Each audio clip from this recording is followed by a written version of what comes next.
بسم الله والصلاة والسلام على رسول الله وبعد. So we left off last class عند نيابة الواو عن الضمة. And so we'll be covering the verses 34, 35, and 36 in this lesson. And so the Nazm reads: في موضعين الواو جاء علامة للرفع فيما نقل الفهام، جمع المذكر الذي قد سلم، والخمسة الأسماء لا غيرهما،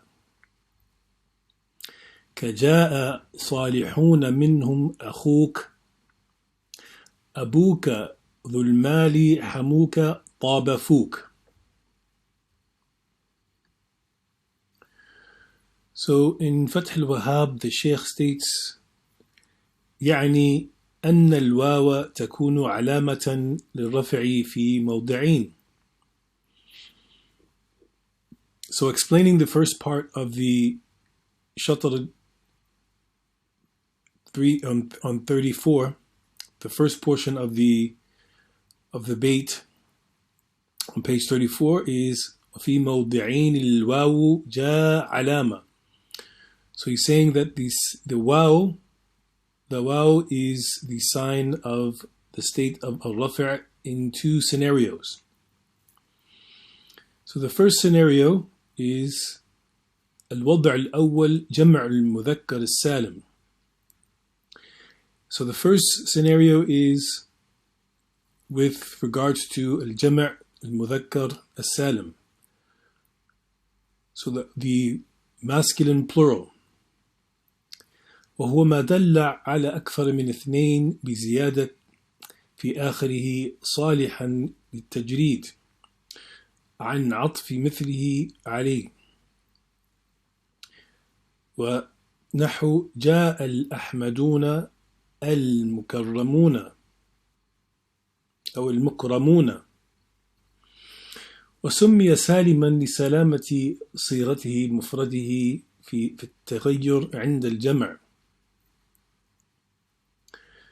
So the Jam' al-Mudhakkar al-Salim constitutes a verb, a noun that is three or more. So when referring to a noun that is three or more, we can use al-Jam' al-Mudhakkar al-Salim. And what is meant by Salim is that the construction of the word does not change, as in the case of al-Jam' al-Taksir. So when we find the broken plural, there are changes within the construction of the actual word. But we say Jam' al-Mudhakkar al-Salim because the construction of the noun doesn't change.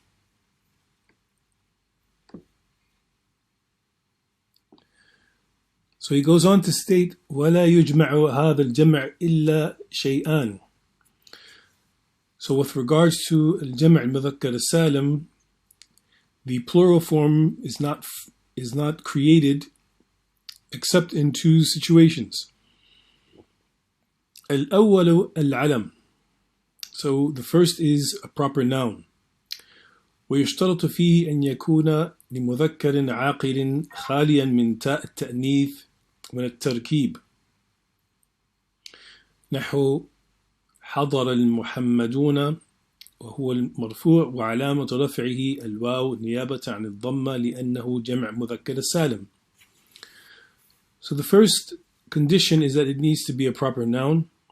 And this proper noun needs to be the singular form is masculine, and it is used to express an individual that has a mind. He has all of his mental faculties. And there is no ta'nith in the construction of the word, and it is not a compound noun, as in the example of حضر المحمدون. So as you can see, Muhammad is alam, it's a proper noun.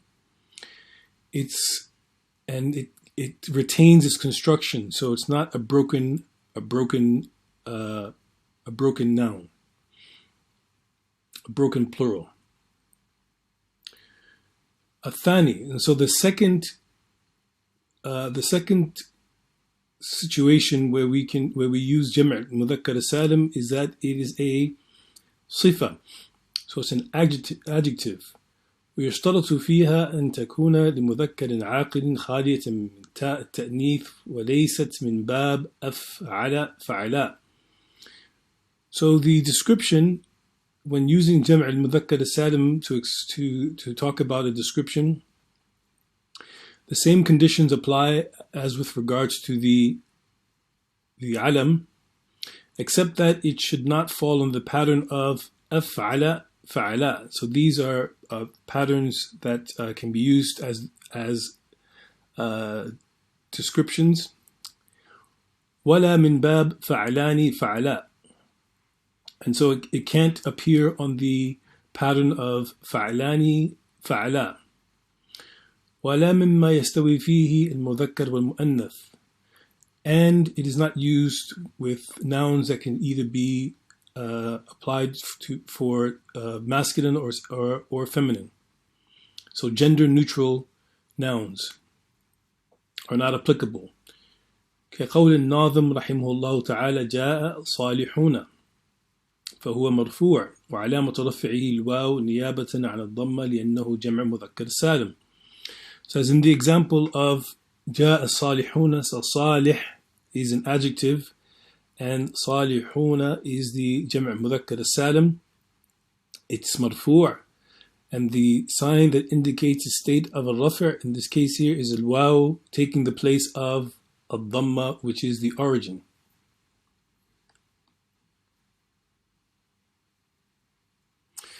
So going back to what the Shaykh states, يعني أن الواو تكون علامة للرفع في موضعين. So we mentioned the first case where the waw is the sign of a rafa', and now he's going to mention the second. الموضع الثاني الأسماء الخمسة. And so the second is with regards to أسماء الخمسة. وهي كما قال الناظم رحمه الله تعالى أخوك وأبوك ذو المال حموك فوك. وهي ترفع بالواو نيابة عن الضمة.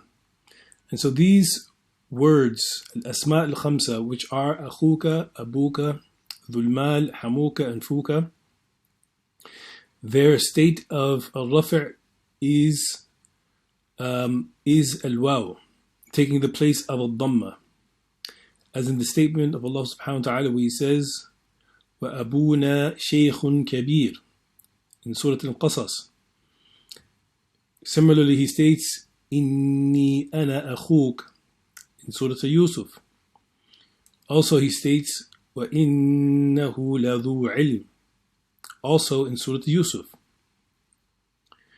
وكقول الناظم رحمه الله تعالى منهم أخوك أبوك ذو المال حموك طاب فوك. وهذه الأسماء لا تعرب هذا الإعراب إلا بشروط، ومنها ما هو مشترط في كلها ومنها ما هو مشترط في بعضها. So the fact that the sign of a rafa' for the asma' al-khamsa is al-waw is only in certain situations. So the conditions. And some of the conditions apply to all of the asma' al-khamsa, and some of them apply to a few of them. And so beginning with the conditions that apply to all of the asma' al-khamsa, we have الشرط الأول. So the first condition أن تكون مفردة. It needs to be singular. فإن كانت مثناة أعربت إعراب المثنى. And so if it's dual, then its إعراب would follow the dual pattern. نحو حضر أبواك. أو مجموعة جمع تكسير أعربت بالحركات كقوله تعالى إنما المؤمنون إخوة. So as you can see in the second example where Allah subhanahu wa ta'ala says إنما المؤمنون إخوة, that the i'rab of the word إخوة does not follow the i'rab of al-asma al-khamsa, that where the waw is the sign of a rafa'. Why? Is because ikhwa in this case here is plural. So we said the first condition is that it needs to be singular. أو مجموعة جمع مذكر سالم أعربت إعرابه نحو جاء أبونا وأخونا. So with regards to a جمع مذكر سالم, if any of the asma al-khamsa fall under the جمع مذكر سالم pattern, the i'rab would be according to الجمع مذكر سالم. So the second condition is شرط الثاني أن تكون مكبرة, and so that it needs to be not put in the تصغير form, which is when one describes something as little. So if you want to say a little book, you would say كتيب from the word كتاب. فإن كانت مصغرة أعربت بحركات الظاهرة. So if it is put in this تصغير form, the i'rab would follow accordingly. نحو هذا أبيك وذاك أخيك. So the أبي is the تصغير for أبو. أخي is the تصغير for أخوك. So you're saying my little father in أبي and my little brother in أخي. And it's not necessarily figurative. I mean, you could be using this to express endearment, as it can be seen in some of the prophetic traditions of the Prophet ﷺ with this word لا تنسنا من دعائك يا أخي. So when one is expressing endearment to another, these particular patterns can be used. والشرط الثالث, and the third condition, أن تكون مضافة. So it has to fall in the construction of al-idafa. So the asma al-khamsa should be مضافة. فإن قطعت عن الإضافة أعربت بحركات الظاهرة. So if it's not in the state of idafa, then the i'rab would fall under whatever particular pattern applies to it, whatever particular structure applies to it. كقوله تعالى إن له أبا شيخا كبير. So as you can see, ab here is i'rab, falls under the normal form of al-i'rab for a word that which would be mansub because of inna. So inna lahu aban. ونحو لي أخ مهذب. So the word akh in this case here, the sign of rafa' is dhamma and it's not al-waw. الشرط الرابع, and so the fourth condition أن تكون إضافتها لغير ياء المتكلم. And so the fourth condition is that it needs to be in the state of idafa, not connected to a ya al-mutakallim. فإن أضيفت إلى الياء أعربت بحركات مقدرة على ما قبل الياء قبل ياء المتكلم منع من ظهورها اشتغال المحل بحركة المناسبة كقوله تعالى إن هذا أخي. Or in the statement of Allah subhanahu wa ta'ala, he says أنا يوسف وهذا أخي. And so the ya al-mutakallim, when one is using the ya al-mutakallim, the ya al-mutakallim requires the letter that appears before it, it requires it to have, in most cases, a kasra. So akhi. So one would not be able to see the i'rab of this particular word when using it. So inna hadha akhi. You can't see the sign of i'rab because the ya al-mutakallim, it seizes the punctuation of the letter that comes before it. وأما المشترط في بعضها دون بعض ففي اللفظين الآتيين. So now moving towards the conditions that are applied to a few.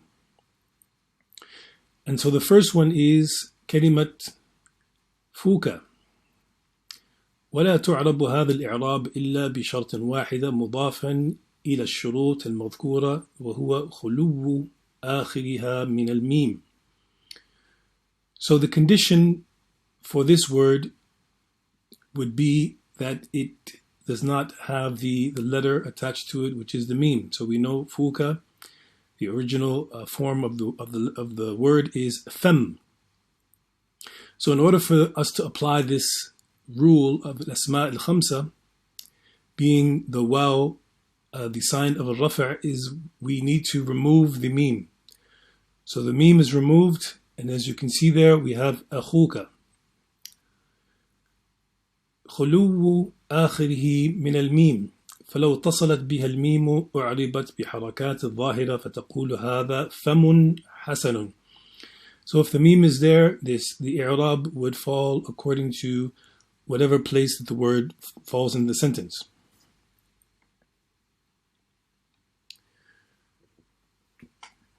The second word is ذو. ولا تعرب هذا الإعراب إلا بشرطين مضافين إلى الشروط المذكورة. And so with regards to ذو, there are two additional requirements. الأول أن تكون بمعنى صاحب. So the first is that it needs to be used with the intent of the meaning being صاحب. والثاني أن يكون الذي يضاف إليه اسم الجنس ظاهرا غير وصف فإن لم تكن بمعنى صاحب بأن كانت موصولة فهي مبنية نحو جاء ذو قام أي جاء الذي قام منه. And so the second is that it needs to be connected to a noun. ظاهر غير وصف. So it's not an adjective. So it needs to be connected to a noun that's not an adjective. As in the example of ذو مال.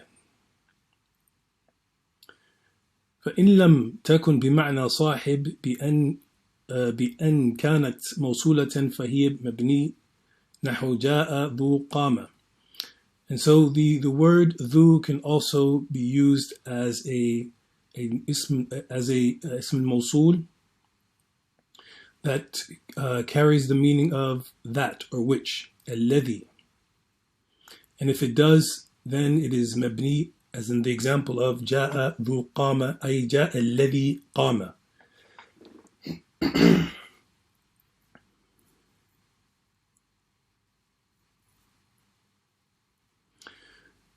So the Sheikh goes on to state وعرف الناظم رحمه الله تعالى الجزئين في قوله الخمسة الأسماء تبعا للكوفيين فهم يجيزونه فحجتهم في تلك الإجازة السماع عن العرب والحم اسم للأقارب زوج قيل اسم لأقارب الزوجة قال بعدهم والحم من أقارب الزوج اشتهر وقيل بالعكس وفي ذاك نظر.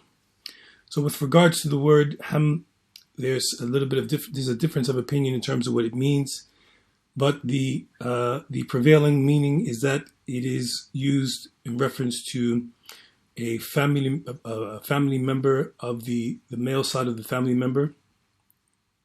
He says ismu li aqarib az-zawja, or the family member on the side of the wife. So we'll stop here today and we'll pick it up next class, inshallah ta'ala.